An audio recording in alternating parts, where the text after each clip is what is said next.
Experimentation is actually a key aspect of growth marketing.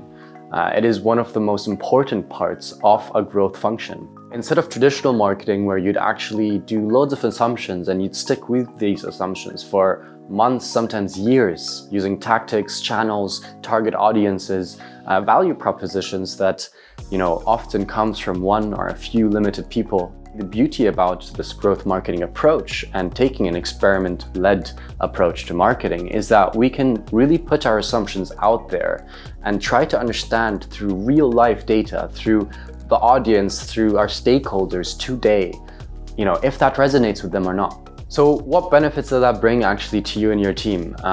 First and foremost, like I mentioned, it brings the pressure down. The pressure is not on you as a CMO, as a marketing director, or as even a co-founder or CEO. The pressure is on the assumptions that you and your team come up with, and then you can actually validate at speed. The second thing is that this saves massive time and money in the long term.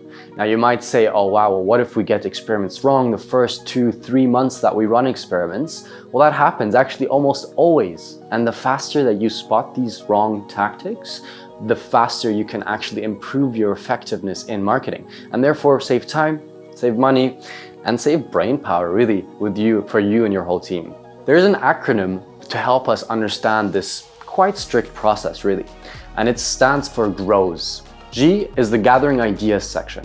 It's when you and your team come together in a space where it's safe to share ideas that help you get closer to your end goal. A space where it's not judgmental, a space where people feel safe to express their craziest ideas sometimes, because usually those are the best ones to validate. R then is ranking ideas. This is something that's usually done by the growth lead, and it's important that it's done by one person. We use something called an ICE metrics, an impact, confidence, and ease metrics that allows us to actually calculate and help that growth lead make that final decision. Which idea and which crazy idea should we actually prioritize based on this matrix? Which idea has the highest potential? Which idea do we have the most confidence with that it's gonna, become a possibility? And which idea actually takes the least amount of resources and effort to get out there and to validate? Then we've got O, and that stands for outlining the experiments. If you wanna think back to high school, middle school, and you're doing your lab work, you're in the experimentation lab, and your teacher keeps telling you, you need to first outline your hypothesis. You need to write down exactly how you're going to collect that data and how you're going to approach collecting that data and what will you ensure, what's your methodology of actually gathering that data and how will you ensure that data is valid.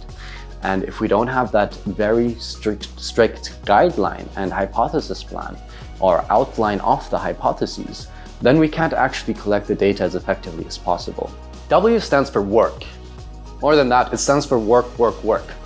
And the reason for that is because within this growth marketing context, we try to be very reflective. We try to zoom out and try to actually understand what is it we're doing?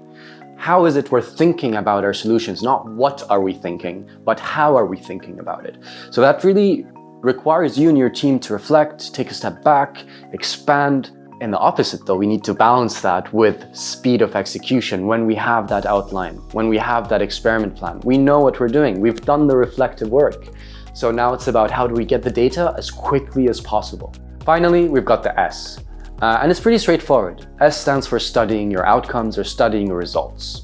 So when we actually gather that data based on that outline that we've created, we then want to create an analysis of it and ideally bring everyone in who actually ideated that, hypothesis at the start. What does this data mean to us? Mean to us as a company, mean to us as an ecosystem, mean to our purpose in general?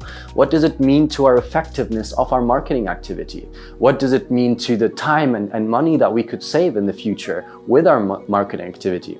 We recognize the importance of speed, but we can't speed up if we don't slow down. And so that is where the studying comes in. That's where the new cycle then starts with the ideation and so forth and so on. And that's the growth process. As simple as that. As simple as 5 steps that once you get the hang of, you can repeat month on month on month until you and your whole team feel confident with uncertainty. You and your whole team can progress at a rate way faster than competitors, way faster than you have before if you haven't been experimenting when you're looking at the long-term regenerative impact you want to make.